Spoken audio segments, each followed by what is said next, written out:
Les acteurs de l'éducation et les autorités réfléchissent à comment mettre l'alphabétisation au service du peuple pour une meilleure valorisation de nos langues nationales. C'était hier à l'occasion de la Journée internationale de l'alphabétisation, édition 2023. Des détails sur le lancement dans quelques instants. Assister les 93 000 personnes déplacées internes qui comptent la région de Mopti et trouver les moyens de reloger ceux qui occupent les écoles à moins d'un mois de la rentrée scolaire. C'est l'objectif des acteurs humanitaires et de développement de la 5e région qui se sont réunis pour faire le point de la situation humanitaire au cours du dernier semestre. Ravi de vous retrouver, bonjour à tous et bienvenue dans ce 13h. Le Mali a célébré hier 8 septembre la journée internationale de l'alphabétisation édition 2023. Le thème national retenu est alphabétisation au service du peuple pour une meilleure valorisation de nos langues nationales. C'est le Premier ministre qui a procédé au lancement des activités de la journée qui vont se poursuivre une semaine durant, nous dit Noun Sissoko. Le 8 septembre, dédié à la Journée internationale de l'alphabétisation, est l'occasion de souligner l'importance de l'alphabétisation auprès des citoyens, des collectivités et des communautés et d'améliorer indirectement la santé ainsi que le bien-être des individus contre la pauvreté. Cette année, la célébration de la journée est marquée par le statut officiel conféré aux langues nationales par la nouvelle constitution. Le thème international retenu est promouvoir l'alphabétisation pour un monde en transition, bâtir les fondations de sociétés durables et pacifiques. Le taux d'analphabétisme au Mali est environ 66,03% pour les hommes et 78,14% pour les femmes. Ces taux sont malheureusement restés stagnants. En effet, ne pas parler sa langue maternelle ou ne pas l'utiliser comme langue d'enseignement et de travail est aussi une forme d'analphabétisme. La refondation de l'État exige le renforcement des compétences des citoyens, d'où la nécessité d'adapter les structures d'alphabétisation et d'éducation non formelle aux nouveaux enjeux sociopolitiques, économiques et sécuritaires, selon le ministre de l'Éducation nationale. D'ores et déjà, les efforts en faveur de la campagne d'alphabétisation et d'éducation non formelle et les résultats qui en découlent sont appréciables. 143 centres d'alphabétisation fonctionnels ont fonctionné avec un effectif de 3 770 auditeurs, dont 2 896 femmes. 4 centres d'apprentissage féminin ont fonctionné avec un effectif de 517 jeunes filles et femmes non scolarisées et déscolarisées précoces. 87 jeunes femmes ont été formées dans les filières de transformation agroalimentaire, de coupe-couture, teinture et coiffure esthétique, l'actualisation du curriculum et les programmes de café en approche par compétences, APC. Malgré ces résultats, le sous-secteur de l'alphabétisation et de l'éducation non formelle souffre notamment d'un faible financement, d'un manque de ressources humaines qualifiées, d'absence de statistiques fiables, à en croire le ministre de l'Éducation. Au cours de cette cérémonie de lancement, le chef du gouvernement a mis l'accent sur l'élaboration en cours d'une politique nationale en la matière. Dr Choguel Kokala Maïga a par ailleurs rendu hommage à tous ceux qui ont perdu la vie lors des attaques de Tombouctou et de Gao. Alocénie Touré pour le compte rendu. Promouvoir l'alphabétisation pour assurer l'éducation pour tous dans le cadre de l'atteinte des objectifs de développement durable, c'est le credo du gouvernement malien. Cela est inscrit dans la nouvelle constitution qui réserve une place de choix à nos langues nationales érigées en langue officielle.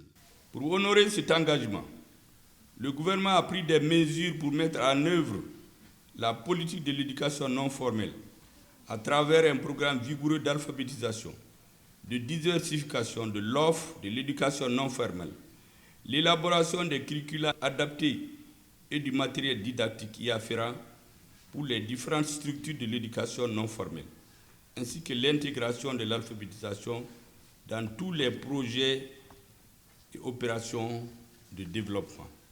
En marge de la célébration de cette journée, le chef du gouvernement a rendu un vibrant hommage aux victimes civiles et militaires tombées récemment sous les balles des terroristes.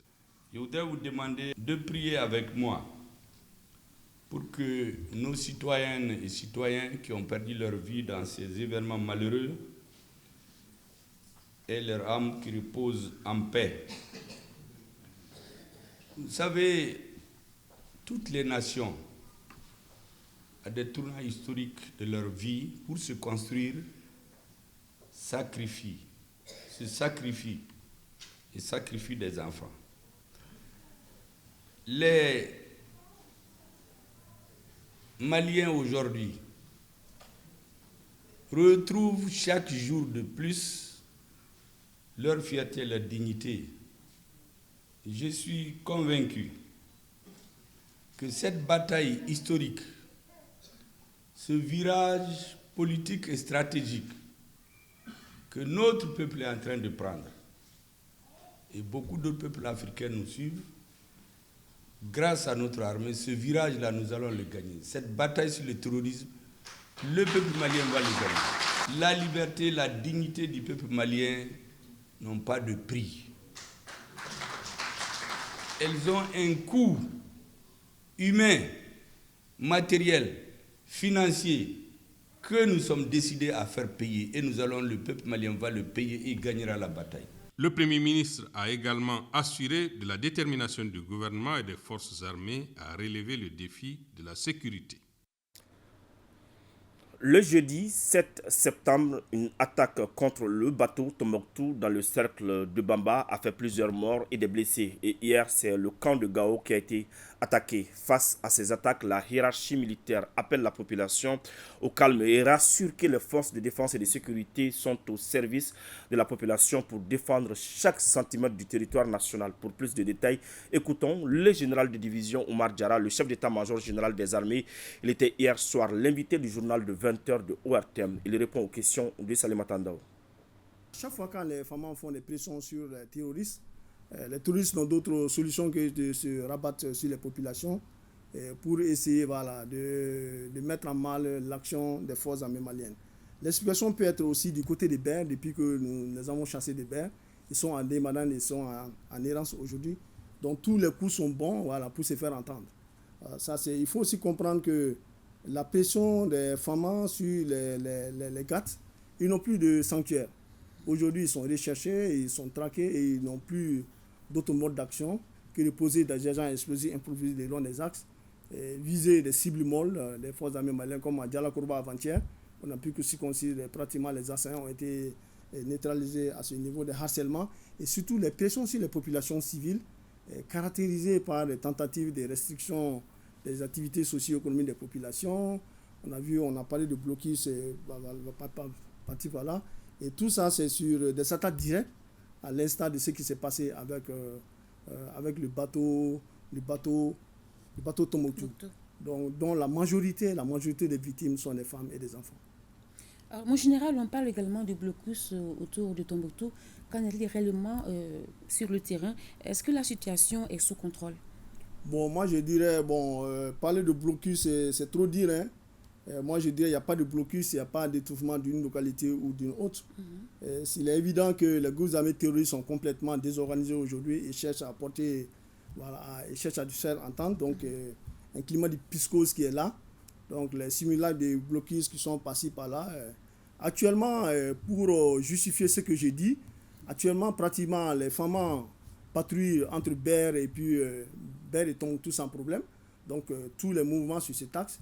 Les femmes patrouillent aujourd'hui entre Tombouctou, Gundam, Niafunke, Tonka jusqu'à Niafunke, sans problème. De temps en temps, nous faisons des checkpoints. Il y a des commerçants, des passagers qui passent par-ci, par-là. Donc, cette question de blocus, elle est vraiment relative. Et je voudrais dire, du côté algérien, nous savons que la frontière algérienne est fermée aujourd'hui. Donc, ce blocus, elle est fermé depuis un certain temps. Donc, nous ne voyons pas de blocus vraiment de ce côté. Général Diarra, on dit que le Mali a demandé la prolongation du retrait et des emprises de Tessalit et de Aguelhok. Qu'en est-il? Bon, par rapport à cette question, moi, je voudrais rassurer nos compatriotes.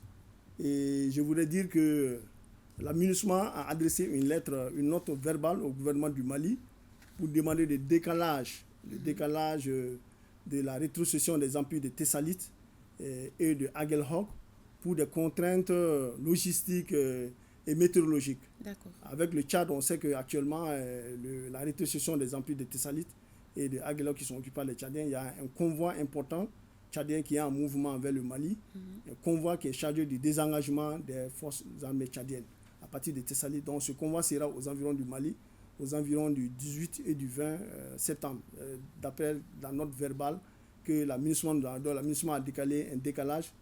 Et la rétrocession initialement prévue en fin de septembre va être reportée à la mi-octobre, deuxième quinzaine du mois d'octobre. Sinon, le Mali n'a pas demandé le report de la rétrocession des emprises. Les acteurs humanitaires et de développement de la région de Mopti se concertent pour faire la situation humanitaire au cours du dernier semestre. Ils ont notamment planché sur la recherche de financement pour assister les 93 000 personnes déplacées internes qui comptent la région et comment trouver les moyens de reloger certains qui occupent les écoles à quelques jours de la rentrée des classes. Des précisions avec Boubacar Sangaré.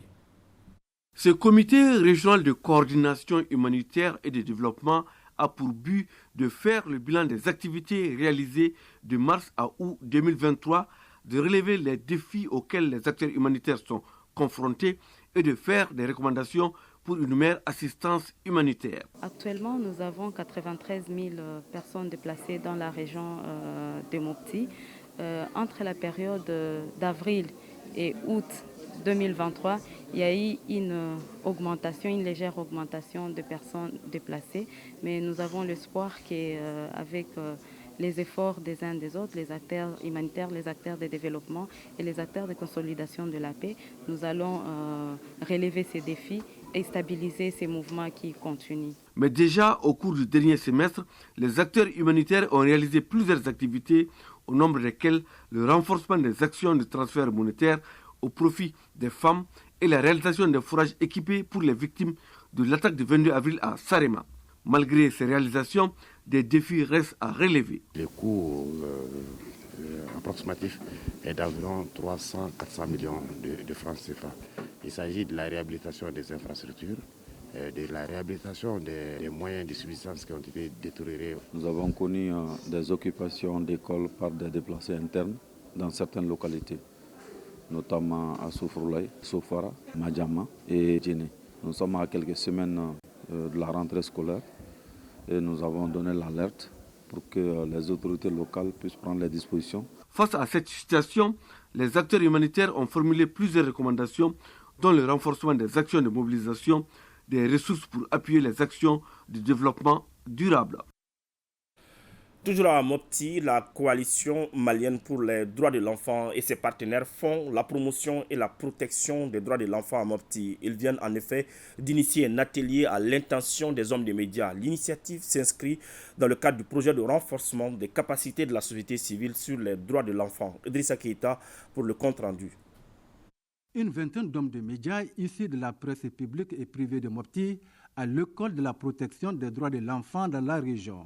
Une initiative de la coalition malienne pour les droits de l'enfant, COMAD, visant à améliorer la pratique professionnelle des hommes de médias concernant la thématique protection et promotion des droits de l'enfant. La COMAD, grâce à l'appui de Save the Children, a eu un financement dans le cadre du renforcement des capacités des acteurs de la société civile.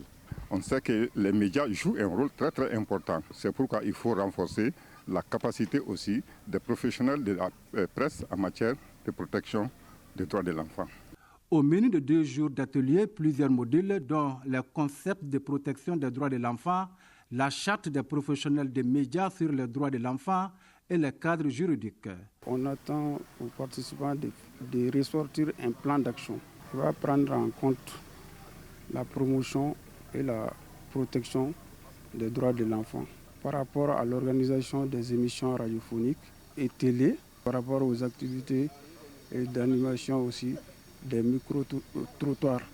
Cet atelier sur la protection des droits de l'enfant à Mopti se tient grâce à l'appui technique et financier du Fonds suédois à travers Save the Children.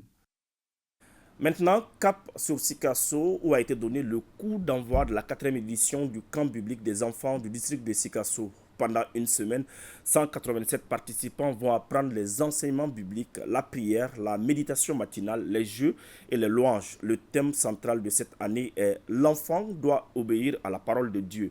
Yourubala Diabaté, Amadou Dolo.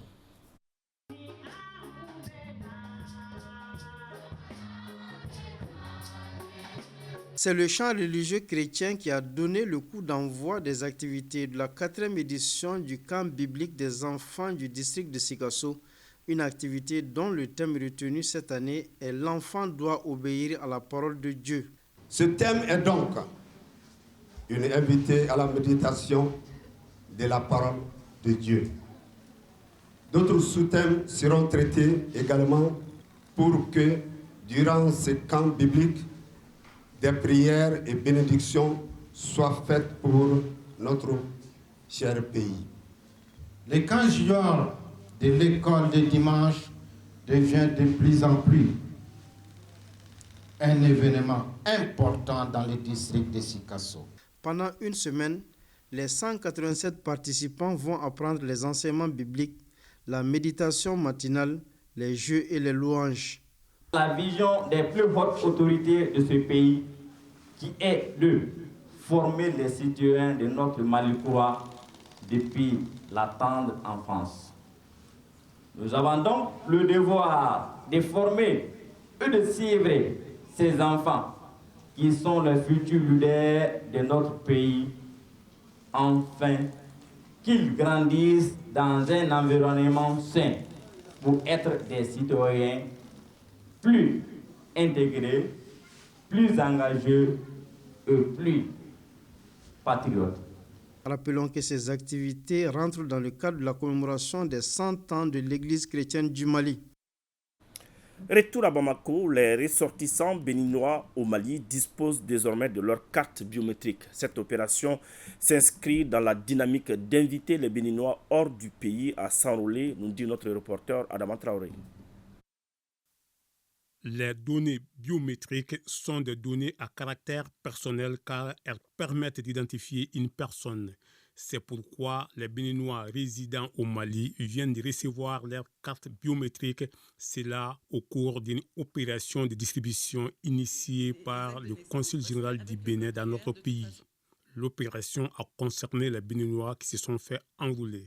Les intéressés ont obtenu une carte biométrique, un extrait d'acte de naissance et une carte d'identification. Il y a longtemps que nous sommes en train de rechercher ces cartes au Mali, mais Dieu merci, avec les démarches menées par Madame la Consul, vraiment on a été satisfait aujourd'hui et nous l'en remercions vraiment. La première responsable du consulat invite tous ses compatriotes à s'enrôler. Selon elle, l'opération se poursuivra dans toutes les régions du Mali où se trouvent les Béninois. Vraiment, je remercie les Béninois pour leur mobilisation. Alors, on va essayer de toucher tout le monde. On va reprendre à partir de samedi prochain. Donc, il y aura un ravi permanent tous les samedis de 9h à 14h au consulat, à partir de samedi 9.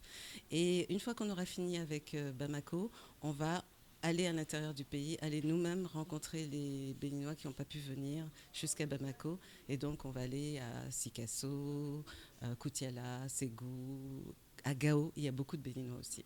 L'hymne national du Bénin, suivi des bénédictions, ont meublé cette cérémonie de distribution des cartes biométriques. Maintenant, parlons de la conférence de la section syndicale des cheminots affiliés à l'UNTM. Une conférence qui a enregistré la participation d'une soixantaine de délégués. C'était en présence des responsables du chemin de fer et responsables de la centrale syndicale. Aliou Abdoulaye Touré a suivi pour ORTM 1. Cette deuxième conférence de la section ordinaire à l'initiative de la section syndicale du chemin de fer s'est tenue dans un climat apaisé. À l'issue de la conférence, Brahima Koulibaly a été réélu secrétaire général avec 100% des voix. Il dirige un bureau de 49 membres et une commission de 11 membres. Le nouveau secrétaire général décline les grandes lignes de son nouveau mandat. Nous allons faire plus de recours au dialogue social pour la résolution des problèmes et nous allons poser des actes à amener la cohésion autour de l'essentiel notamment autour de la reprise des activités, la cohésion autour de tout ce qui est projet ferroviaire de relance et la cohésion autour de tout ce qui est entente et solidarité entre les membres du nouveau bureau, entre les membres et les militants du syndicat. Cette conférence ordinaire a vu la participation d'une soixantaine de délégués venus de Caï et de Bamako. Ainsi s'achève ce journal. Merci de l'avoir suivi et un grand merci à toute l'équipe de réalisation.